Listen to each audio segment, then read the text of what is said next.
Hello students, आप सभी लोगों का रे क्लासेस के इस ऑनलाइन प्लेटफॉर्म पे स्वागत है बच्चों। तो बच्चों अब हम लोग आगे चलते हैं। हमने इंटर कन्वर्जन्स पढ़ लिया था। सॉलिड को लिक्विड में कैसे कन्वर्ट करते हैं, लिक्विड को गैस में कैसे करते हैं, सॉलिड से डायरेक्ट गैस में कैसे करते हैं, ये भी हमने देख लिया था। तो आज हम बात करते हैं कि effect of change of pressure, pressure को चेंज करने से क्या इफेक्ट पड़ेगा on the state of matter. तो हेडिंग डालिएगा, effect of change of pressure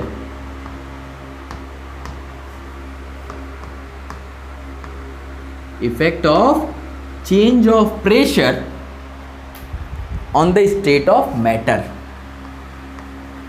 on the state of matter, matter के स्टेट पे क्या इफेक्ट पड़ेगा, स्टेट ऑफ मैटर। ठीक है, अब हम लोग बात करते हैं कि अगर हमने प्रेशर को बढ़ाया घटाया तो क्या कोई असर पड़ेगा क्या मैटर के स्टेट पे। क्या प्रेशर बढ़ाने पे सॉलिड गैस में या कुछ कन्वर्जन्स होंगे, तो इसके बारे में हम लोग स्टडी करते हैं। देखो, जो अलग अलग मैटर्स होते हैं, जो उनमें डिफरेंस होता है, वो कैसे होता है, वो उनके बीच में जो पार्टिकल्स होते हैं मैटर्स के, उनके बीच में जो इंटरमॉलिक्यूलर जो डिस्टेंस होती है वही डिसाइड करती है कि वो गैस होगा कि सॉलिड होगा कि लिक्विड होगा। अगर वो इंटरमॉलिक्यूलर स्पेस जो है अगर वो बहुत कम है तब वो हमारा क्या होगा, सॉलिड होगा। अगर वो इंटरमॉलिक्यूलर स्पेस कुछ थोड़ा सा है तो हमारा लिक्विड होगा। और अगर वो इंटरमॉलिक्यूलर स्पेस बहुत ज़्यादा है तो हमारा क्या होगा, गैसियस होगा। वहीं जो इंटरमॉलिक्यूलर स्पेस होता है यही डिसाइड करता है कि वो सॉलिड होगा कि लिक्विड होगा कि गैस होगा। ओके तो क्या होगा, जब मान लीजिए आपने गैस लिया, आपने गैसियस कोई मैटर लिया। अब गैस के पार्टिकल्स जो होते हैं आपको पता होगा, इनके बीच की स्पेस जो होता है बहुत ज़्यादा होता है। जो इंटरमॉलिक्यूलर स्पेस होता है गैसियस पार्टिकल्स के बीच में, ये सबसे ज़्यादा होता है। इसका मतलब अगर आप उसको प्रेशर डालोगे, अगर आप उसके ऊपर प्रेशर डालोगे तो वो स्पेस क्या होगा, कम होगा, कम होगा, कम होगा।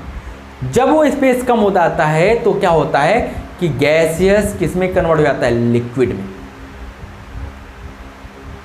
गैस किस में कन्वर्ट हो जाएगा, लिक्विड में कन्वर्ट हो जाएगा। तो प्रेशर और टेम्परेचर ये डिसाइड करते हैं कि मैटर की स्टेट कैसी होगी। टेम्परेचर और प्रेशर, जैसे अभी तक हमने जो पढ़े थे, अभी हमने पढ़ा था टेम्परेचर के रिकॉर्डिंग कि टेम्परेचर बढ़ाते थे, गर्म करते थे तो आपका सॉलिड लिक्विड में कन्वर्ट होता था, और गर्म कर दिया तो लिक्विड गैस में हो जाती थी। लेकिन अब हम प्रेशर की बात करेंगे तो इसका मतलब है कि अगर आपने गैस के ऊपर प्रेशर अप्लाई किया तो वो किस में कन्वर्ट हो जाएगी, वो लिक्विड में कन्वर्ट हो जाएगी। और अगर आपने और प्रेशर अप्लाई कर दिया तो वो सॉलिड में कन्वर्ट हो सकती है। समझ पा रहे हैं? चलो तो इसको लिख लो आप लोग। The difference in various states of matter, the difference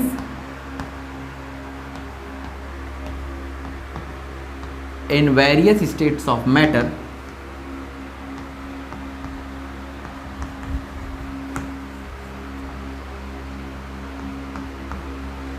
the difference in various state of matter is due to the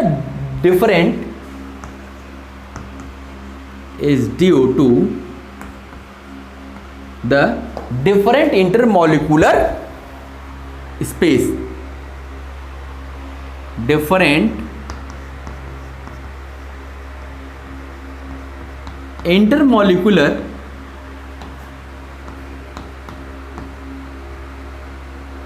space between them, intermolecular space between their particles।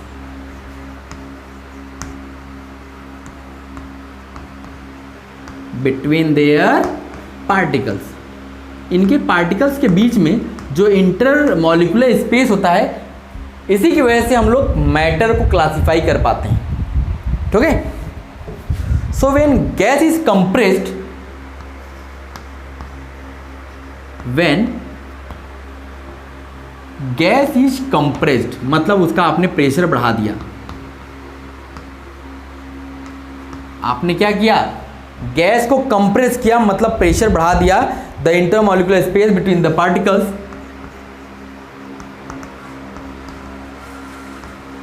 Intermolecular space between the particles, जो particles के बीच में intermolecular space था, between the particles, ये क्या होगा, ये decrease हो जाएगा। ये क्या हो जाएगा, डिक्रीज हो जाएगा। डिक्रीजेस एंड अल्टीमेटली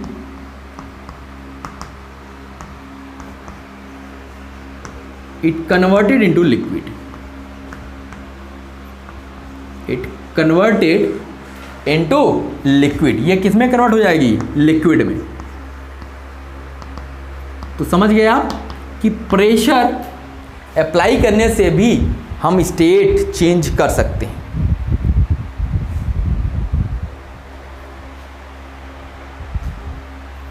तो इसका मतलब हो गया कि high pressure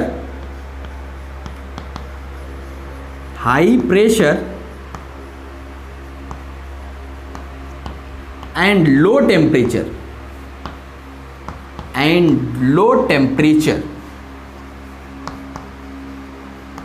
high pressure and low temperature liquefies the gas.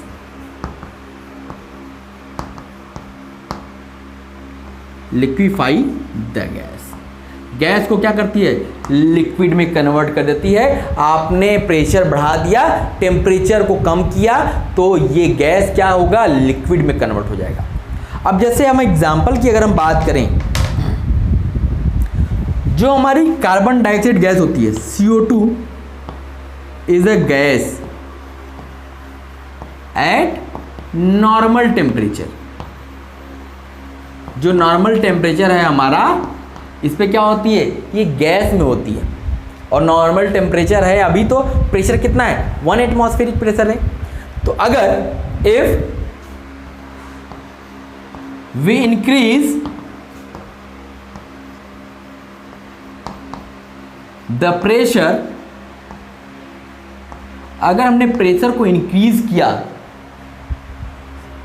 With 70 times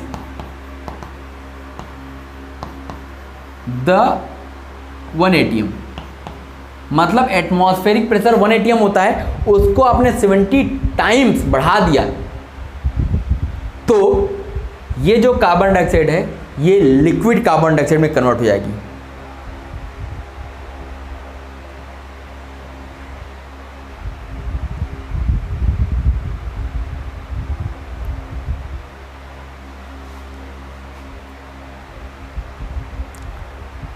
तो then gaseous CO2 converted to liquid CO2, liquid CO2 में ये कन्वर्ट हो जाएगी। क्या किया आपने, आपने प्रेशर बढ़ा दिया, आपने टेम्परेचर वहीं रखा, आपने प्रेशर बढ़ा दिया। जो एटमॉस्फेरिक प्रेशर था उसका 70 टाइम्स आपने कर दिया। तो इससे क्या हुआ कि अब वो गैस से किस में बदल गई, लिक्विड में बदल गई। जैसा कि क्या होता है, आप सभी लोगों के घरों में LPG है होगा, LPG सिलेंडर आता होगा जिस पे आप खाना बनाते हैं, आपके घरों में खाना बनता होगा। तो जो LPG होती है, इसका नाम क्या है, लिक्विड पेट्रोलियम गैस। ये होती तो गैस है, ये होती तो गैस है, लेकिन जब इसको सिलेंडर्स में भरा जाता है तो इतना इसको कंप्रेस किया जाता है, इतना इसको कंप्रेस किया जाता है उस गैस को भरते समय, कि वो जो एलपीजी है वो किस फॉर्म में चेंज हो जाती है? लिक्विड के फॉर्म में, इसीलिए उसका नाम पड़ गया लिक्विड पेट्रोलियम गैस। वो है तो गैस, लेकिन उसको भरते समय, सिलेंडर में भरते समय इतना ज़्यादा प्रेशर अप्लाई कर दिया गया कि वो लिक्विड में कन्वर्ट हो गई, वो आपके सिलेंडर में लिक्विड के फॉर्म में है। और जब आप रेगुलेटर ऑन करते हो, जब उस पाइप से गैस बाहर आती है तो इतना ज़्यादा प्रेशर डिफरेंस होता है कि वहाँ से वो बहुत ज़्यादा प्रेशर से आती है और वो गैस में कन्वर्ट हो जाती है। क्योंकि बाहर क्या है, बाहर प्रेशर 1 atm है और वहाँ बहुत ज़्यादा प्रेशर है, तो वो क्या होगा, बहुत तेज़ी से बाहर आएगी और वो बाहर किस में कन्वर्ट हो जाएगी? गैस में कन्वर्ट हो जाएगी, और वो गैस हमारी जलती है। देखें आप लोग ना, तो वो हमारा क्या है, वो हमारा लिक्विड है। ठीक है, तो ये नोट कर लीजिए बच्चों, फिर हम आगे बात करते हैं। और अगर आपने इसको और प्रेशर बढ़ा दिया तो ये जो लिक्विड CO2 है ये सॉलिड CO2 में भी कन्वर्ट हो जाएगा, वो हमारा सॉलिड CO2 में भी कन्वर्ट हो जाएगा। अब वो सॉलिड CO2 होता क्या है, अब हम उसके लिए बात कर लेते हैं भाई कि सॉलिड CO2 कभी आपने देखा है? नहीं देखा है तो चलो आज हम दिखाते हैं आपको। कहोगे सर कार्बन डाइऑक्साइड गैस ही नहीं देखे हैं, खाली सूंघे हैं, देखे तो नहीं है। देखो, जो हमारा सॉलिड CO2 है, solid CO2 is known as, इसको किस नाम से जाना जाता है? इसको जाना जाता है ड्राई आइस के नाम से।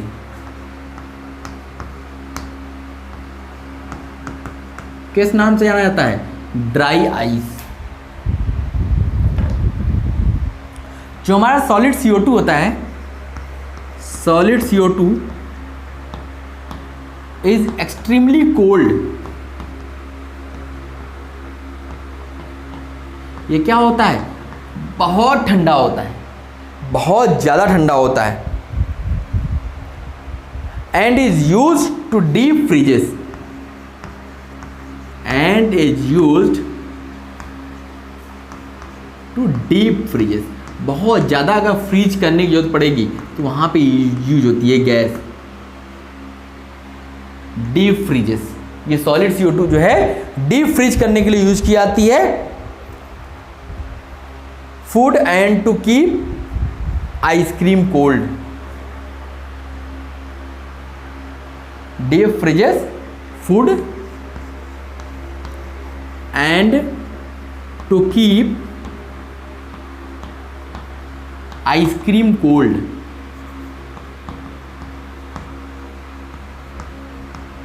आइसक्रीम को ठंडा रखने के लिए, आइसक्रीम तो खुद ही ठंडा होता है, उसको भी ठंडा रखने के लिए हमें डीप फ्रीजर की जरूरत पड़ती है, वहाँ पे ये सॉलिड CO2 यूज होता है। तो आगे से आप लोग याद रखिएगा कि सॉलिड CO2 क्या होता है, ये बहुत ठंडा होता है, इसको ड्राई आइस बोला जाता है, ड्राई आइस बोला जाता है। ठीक है, अब बात कर लेते हैं, जब हम प्रेशर की बात करते हैं तो यूनिट्स ऑफ प्रेशर की बात कर लेते हैं। यूनिट्स ऑफ प्रेशर, प्रेशर के क्या क्या यूनिट्स होते हैं, तो आपको पता होगा प्रेशर होता क्या है। जो हम लोग यूज करते हैं, जो हम लोग प्रेशर लगाते हैं वो किस में मेजर करते हैं? एटमॉस्फेयर,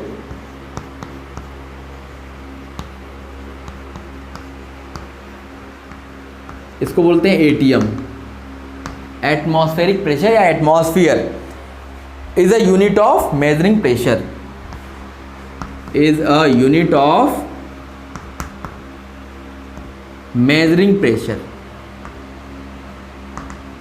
यही यूनिट होती है किसको मेजर करने की?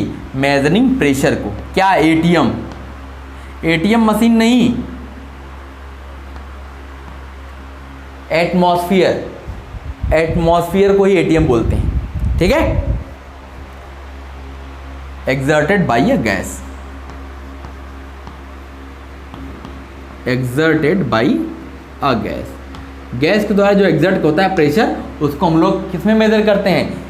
ATM, एटमॉस्फेयर, एटमॉस्फेरिक प्रेशर, इसी को बोलते हैं एटमॉस्फेयर प्रेशर या एटीएम, याद रखिएगा, ठीक है। तो एसआई यूनिट जो होता है प्रेशर का, एसआई यूनिट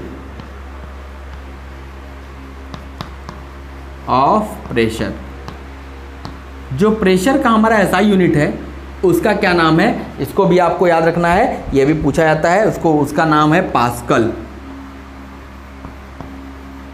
इसको हम लोग किससे डिनोट करते हैं, पी स्मॉल ए से डिनोट करते हैं, पास्कल। जो हमारा प्रेशर का एसआई यूनिट है उसको क्या नाम दिया गया है, उसका नाम दिया गया है पास्कल। इसको हम कैपिटल पी स्मॉल ए से रिप्रेजेंट करते हैं, ठीक है। तो 1 ATM, अगर हम ATM को पास्कल में कन्वर्ट करें तो एक रिलेशन याद रखिएगा, 1 ATM इज इक्वल टू, ये कितने पास्कल के बराबर होता है, 1 × 10⁻1.01 × 10⁵ पास्कल। 1 × 10⁵ पास्कल के बराबर होता है हमारा 1 ATM। ये आपको याद रखना है, ठीक है।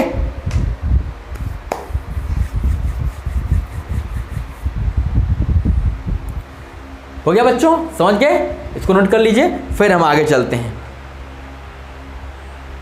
अब हम बात करेंगे इवोपोरेशन की। किसकी बात करेंगे, इवोपोरेशन।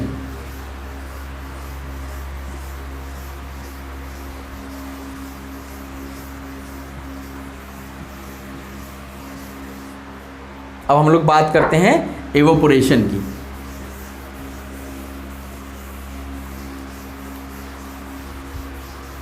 तो हेडिंग डालिएगा इवोपोरेशन, हेडिंग डालिएगा इवेपोरेशन।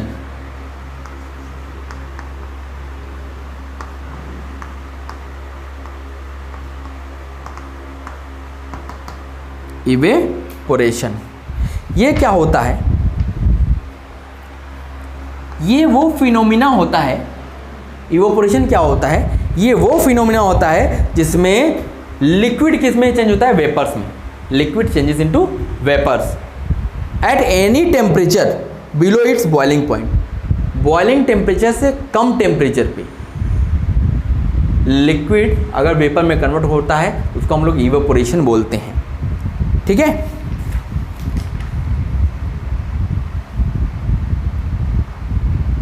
हो गया बच्चों, समझ गए। तो लिख लीजिए इसकी definition, the phenomena of change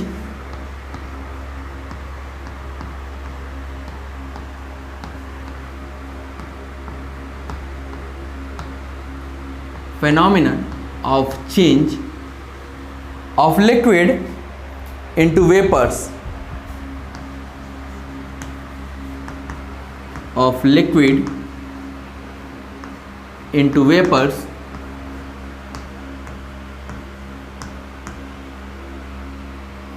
of liquid into vapors at any temperature,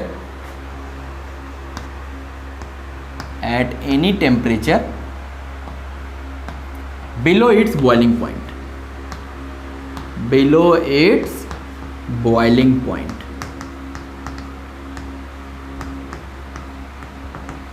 boiling point से बिलो किसी टेम्परेचर पे अगर लिक्विड चेंज हो जाए वेपर्स में, इस फिनोमिनन को हम लोग क्या बोलते हैं, इवोपोरेशन। Is called evaporation.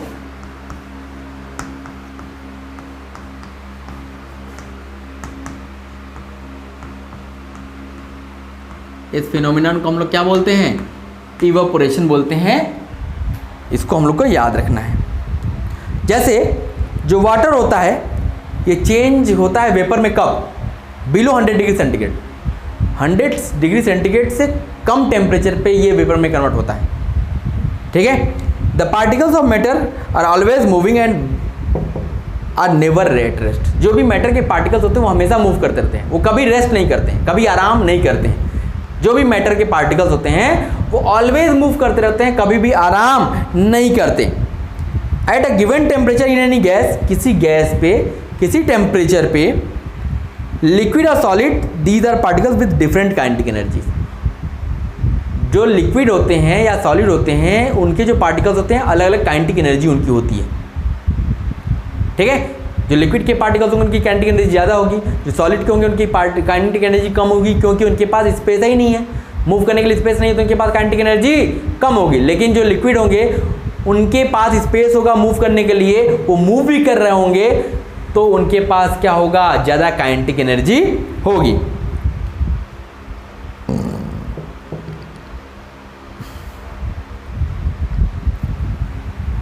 तो अब हम बात करते हैं कि ये जो हमारा इवोपोरेशन है इसको कौन कौन से फैक्टर अफेक्ट करते हैं। तो हेडिंग डालिएगा, फैक्टर्स अफेक्टिंग इवोपोरेशन।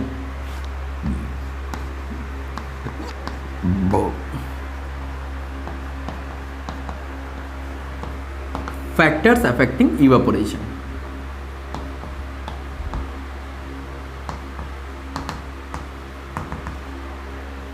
अब कौन कौन से फैक्टर जो हैं इवोपोरेशन प्रोसेस को अफेक्ट करते हैं, अब हम इस पे बात कर लेते हैं। तो इसमें जो पहला है वो क्या है, टेम्परेचर। पहला क्या होगा, टेम्परेचर।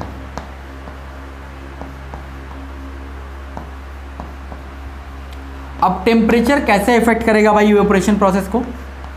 तो आप जानते हो कि with the increase of temperature, जैसे ही आप टेम्परेचर बढ़ाओगे रेट ऑफ इवेपोरेशन क्या हो जाएगा, बढ़ जाएगा। रेट ऑफ इवेपोरेशन बढ़ जाएगा। क्यों बढ़ेगा भाई, क्योंकि जैसे ही आप टेम्परेचर दोगे जो उनके पार्टिकल्स हैं उनकी काइनेटिक एनर्जी क्या होगी, बढ़ जाएगी। जब काइनेटिक एनर्जी बढ़ जाएगी तो रेट ऑफ इवेपोरेशन भी बढ़ जाएगा। तो लिखिएगा,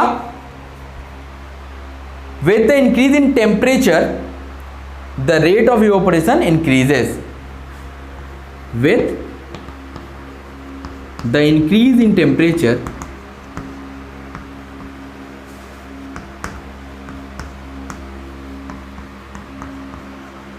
the rate of evaporation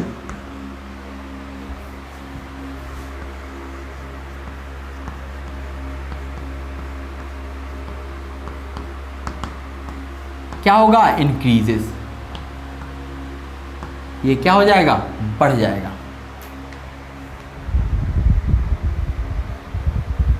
reason क्या है, क्योंकि जब आप टेम्परेचर बढ़ाओगे तो जो पार्टिकल्स हैं उनकी जो काइनेटिक एनर्जी होगी वो बढ़ जाएगी।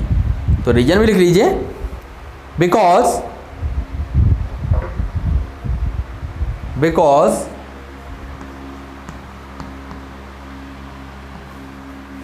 The kinetic energy of particles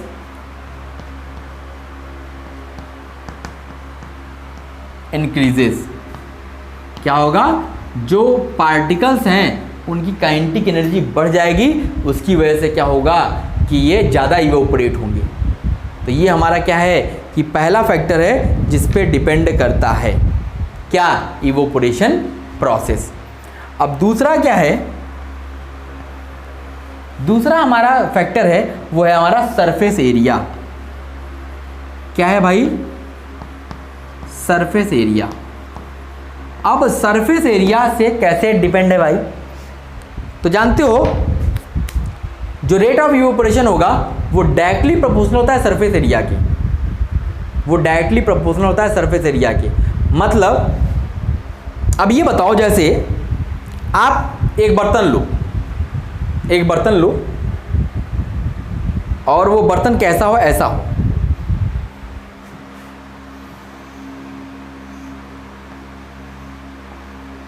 ठीक। अब इसमें आप पानी भर दो, ठीक, और यहाँ पे क्या करो, इसको गर्म करना शुरू करो। इसको आप गर्म करना शुरू करो। जब गर्म करोगे तो क्या होगा कि ये जो पानी है इसको वेपराइज होने में ज़्यादा टाइम लगेगा, बशर्ते अगर आपने ऐसा बर्तन ले लिया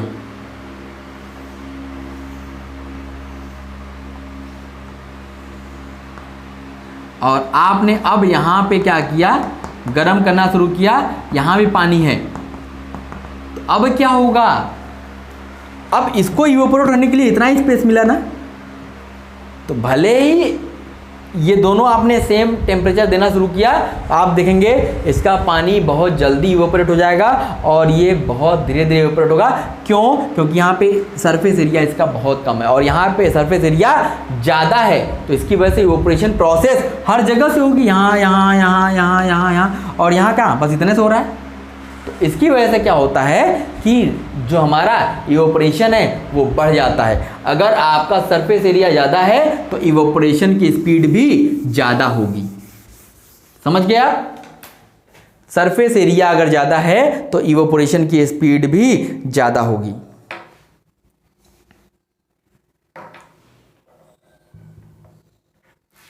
तो जैसे, तो यहां लिख लीजिएगा रेट ऑफ इवोपरेशन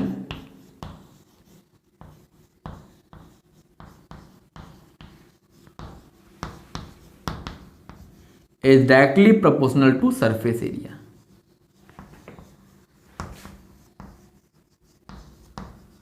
ठीक है, मतलब एरिया बढ़ता जाएगा तो रेट ऑफ इवोपरेशन भी बढ़ता जाएगा। जैसे ऐसे एग्जांपल लो, जैसे आप कपड़े धोते हो, जब आप कपड़े धोते हो तो आप क्या करते हो? ऐसा तो नहीं कपड़ा धोया और उसको ऐसे रोल किया और ले आकर टांग दिया। आप एक शर्ट लेना अपना, 2 शर्ट धुलना, ठीक है, एक शर्ट को आप धुल लेना, फिर आप उसको ऐसे रोल कर लेना और उसको ले आके टांग देना, और एक शर्ट लेना, धुलना उसको और उसको पूरा ऐसे झटक के टांग देना। देखना कौन सा शर्ट जल्दी सूखता है। आप देखोगे जो शर्ट खुला हुआ है, जो शर्ट हमारा एकदम ओपन है, उसको आपने डारे पे टांगा हुआ है तो वो जल्दी सूखेगा, बशर्ते उस वाले के जो कि आपने लपेट के रखा हुआ है। क्यों? क्योंकि उसके पास एरिया ज्यादा है ना भाई, ज्यादा इवोपोरेशन होगा ना, ज्यादा इवोपोरेशन होगा, उसके पास एरिया ज्यादा है तो ज्यादा पानी इवोपोरेट होगा। और यहां क्या है, आपने लपेट के रखा हुआ है, इसका इवोपोरेशन कम होगा क्योंकि एरिया बहुत कम मिला है। ऊपर का तो सूख जाएगा लेकिन अंदर भीगा ही रहेगा। तो इस तरीके से ये रेट ऑफ इवोपोरेशन जो होता है वो डायरेक्टली प्रोपोर्शनल होता है सरफेस एरिया के। इसका मतलब डायरेक्टली प्रोपोर्शनल का मतलब हो गया, ये बढ़ाओगे तो ये बढ़ेगा, ये घटाओगे तो ये घटेगा। तो लिख लीजिए, on increasing the surface area, on increasing the surface area, on increasing the surface area, the evaporation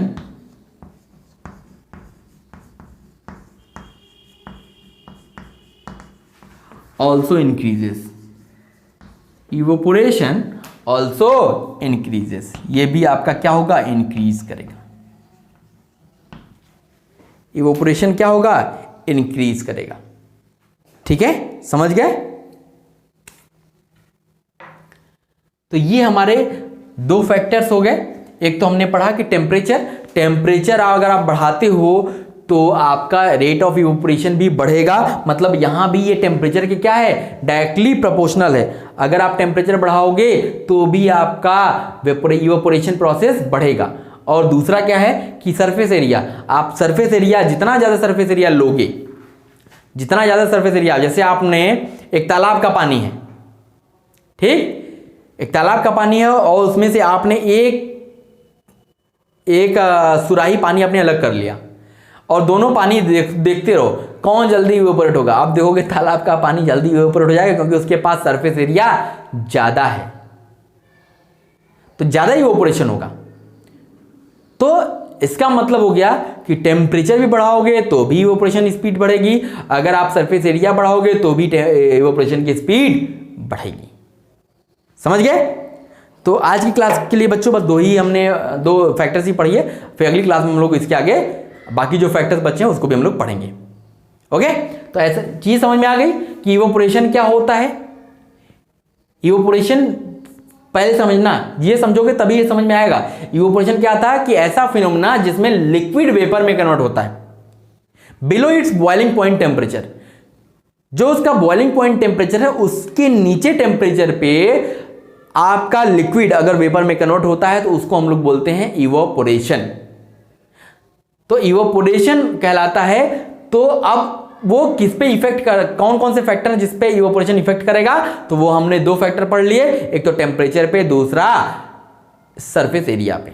ठीक है, तो बाकी जो फैक्टर्स हैं वो अगली क्लास में देखते हैं। ओके बच्चों, थैंक यू।